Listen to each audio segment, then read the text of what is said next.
Raden Mas Suwardi Suryaningrat atau lebih dikenal sebagai Ki Hajar Dewantara, lahir di Yogyakarta pada tanggal 2 Mei 1889, merupakan dari keluarga bangsawan Jawa. Suwardi adalah anak kelima dari pasangan Pangeran Suryaningrat dan Raden Ayu Sandia. Sementara sang kakek adalah Sri Pakualam III, penguasa di wilayah Kadipaten Pakualaman.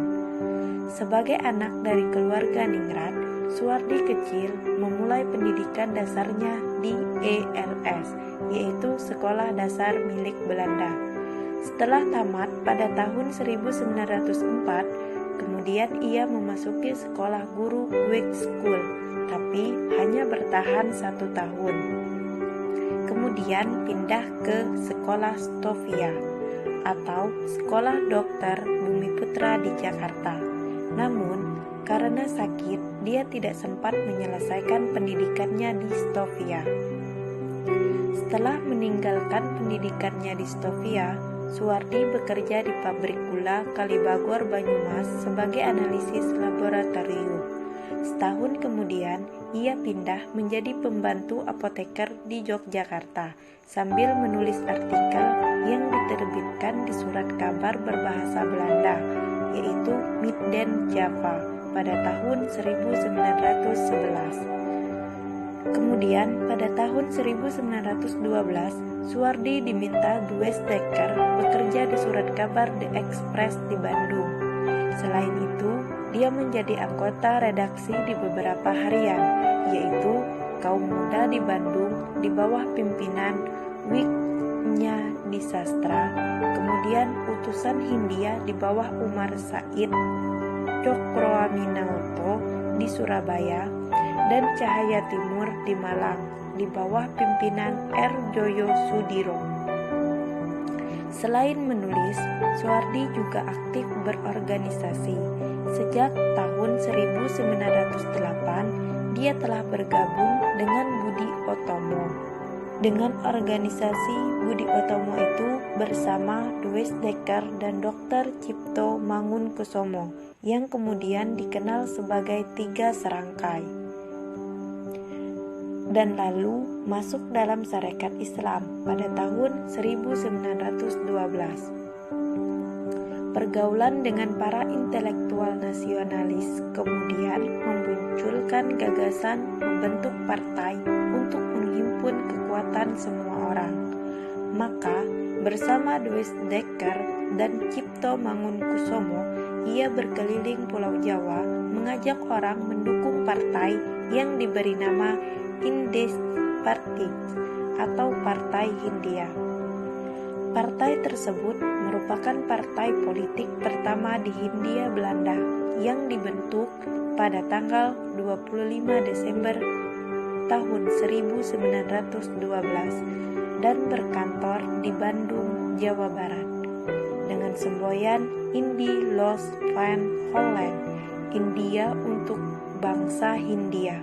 Partai itu merupakan organisasi orang-orang Indonesia dan Eropa di Hindia Belanda. Sayangnya, partai ini hanya seumur jagung karena pemerintah Hindia Belanda tidak mau mengesahkan partai yang dianggap radikal itu. Akhirnya, partai dibubarkan pada tanggal 4 Maret 1913. Selanjutnya, pada Juli 1913, Ki Hajar Dewantara bersama Cipto Mangunkusumo di Bandung mendirikan Komite Bumiputra, yaitu panitia untuk memperingati 100 tahun kemerdekaan Belanda. Komite tersebut bertujuan untuk memprotes akan adanya peringatan 100 tahun kemerdekaan Belanda dari penjajahan Prancis yang akan diadakan pada tanggal 15 November 1913. Menjelang perayaan 100 tahun Belanda bebas dari penjajahan Prancis, Suwardi menulis artikel yang berjudul Seandainya Aku Seorang Belanda dan Satu untuk Semua dan Semua untuk Satu juga. Isi artikel itu mengkritik keras kalangan penjabat pemerintah Hindia Belanda. Karena tulisan dan aktivitasnya itu, Ki Hajar Dewantara bersama Cipto Mangunkusumo ditangkap dan ditahan dalam penjara. Kemudian Dewes Dekker yang kemudian menulis artikel tentang Cipto dan Suwardi sebagai pahlawan yang ditangkap dan dipenjara. Akibat keulahan mereka, maka kemudian berdasarkan keputusan pemerintahan Hindia Belanda pada tanggal 18 Agustus 1913, Ki Hajar Dewantara dibuang ke Bangka, Cipto Mangunkusumo dibuang ke Banda Neira, dan Dewes Dekker dibuang ke Timor Kupang. Namun, mereka bertiga sepakat untuk meminta supaya dibuang ke Belanda, dan permintaan itu dikabulkan pemerintah Hindia Belanda. Selama pengasingan di Belanda, selain aktif dalam organisasi para pelajar asal Indonesia di Belanda, Suwardi juga mengambil studi akte guru Eropa hingga memperoleh prestasi Europees Actor. Selain itu, dia juga mengambil studi jurnalistik di Belanda. Di negeri Belanda inilah jiwa patriotismenya dan cita-citanya memajukan kaum pribumi melalui pendidikan mulai terasah dan berkembang. Setelah kembali dari pengasingannya di negeri Belanda, Suwardi mengajar di sekolah Adidharma milik kakak sulungnya, yaitu Suryo Pranoto. Pengalaman mengenyam pendidikan di Belanda dia kembangkan di sekolah tersebut. Di sela-sela mengajar, Ki Hajar Dewantara mulai memikirkan untuk mengembangkan pendidikan yang layak bagi Bumi Putra. Setelah 3 tahun mengajar di sekolah milik kakaknya, Suwardi Suryaningrat kemudian mendirikan perguruan taman siswa pada tanggal 3 Juli 1922. Sekolah ini bertujuan memberikan kesempatan dan hak pendidikan yang sama bagi para pribumi jelata Indonesia seperti yang dimiliki para priyayi atau orang-orang Belanda. Saat berusia 40 tahun, ia mengganti namanya menjadi Ki Hajar Dewantara. Ia tidak lagi menggunakan gelar kebangsawanannya di depan namanya itu.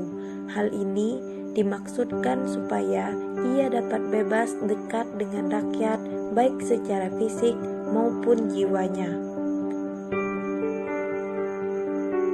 Berkat usaha kerasnya, sekolah itu berkembang pesat hingga memiliki 100 cabang di seluruh Indonesia. Keberadaan sekolah itu memberikan dampak yang besar bagi pendidikan masyarakat, khususnya Bumi Putra. Dari taman siswa inilah semboyan-semboyan dari Ki Hajar Dewantara diperkenalkan. Semboyan itu adalah yang mana dalam bahasa Jawa Ingarsa Sungtolodo, Ing Madya Mangunkarso, Tuturi Handayani. Di depan memberi teladan, di tengah membangun prakarsa atau menjadi penyemangat, dan di belakang mendukung atau memberi dukungan. Melihat perkembangan sekolah yang mengusung semangat kebangsaan itu, pemerintah Hindia Belanda merasa cemas sehingga mengeluarkan ordonansi sekolah liar pada 1 Oktober 1932. Ordonansi tersebut menetapkan sekolah yang tidak dibiayai pemerintah harus minta izin termasuk para guru. Hal itu mendorong Suwardi mengirimkan surat protes pada Gubernur Jenderal. Protes tersebut mendapat dukungan luar biasa dari pejuang kebangsaan, baik masyarakat umum, partai politik hingga gerakan sosial keagamaan termasuk Pers Nasional. Bahkan dibuat rapat besar yang dihadiri oleh orang Indonesia, Cina, dan Arab di Pekalongan, Jawa Tengah. Semuanya memprotes ordonansi sekolah liar tersebut. Bahkan Budi Utomo dan Pasundan akan menarik semua wakilnya di Volksraad bila ordonansi tidak dicabut. Hingga dibentuk Komite Penyokong Perguruan Kebangsaan sebagai bentuk tekanan pada pemerintah Hindia Belanda. Tekanan yang keras dari berbagai kalangan akhirnya membuat pemerintah Hindia Belanda mencabut ordonansi tersebut. Atas jasa-jasanya dalam memperjuangkan pendidikan, maka ia dinyatakan sebagai Bapak Pendidikan Nasional Indonesia, dan hari kelahirannya dijadikan Hari Pendidikan Nasional.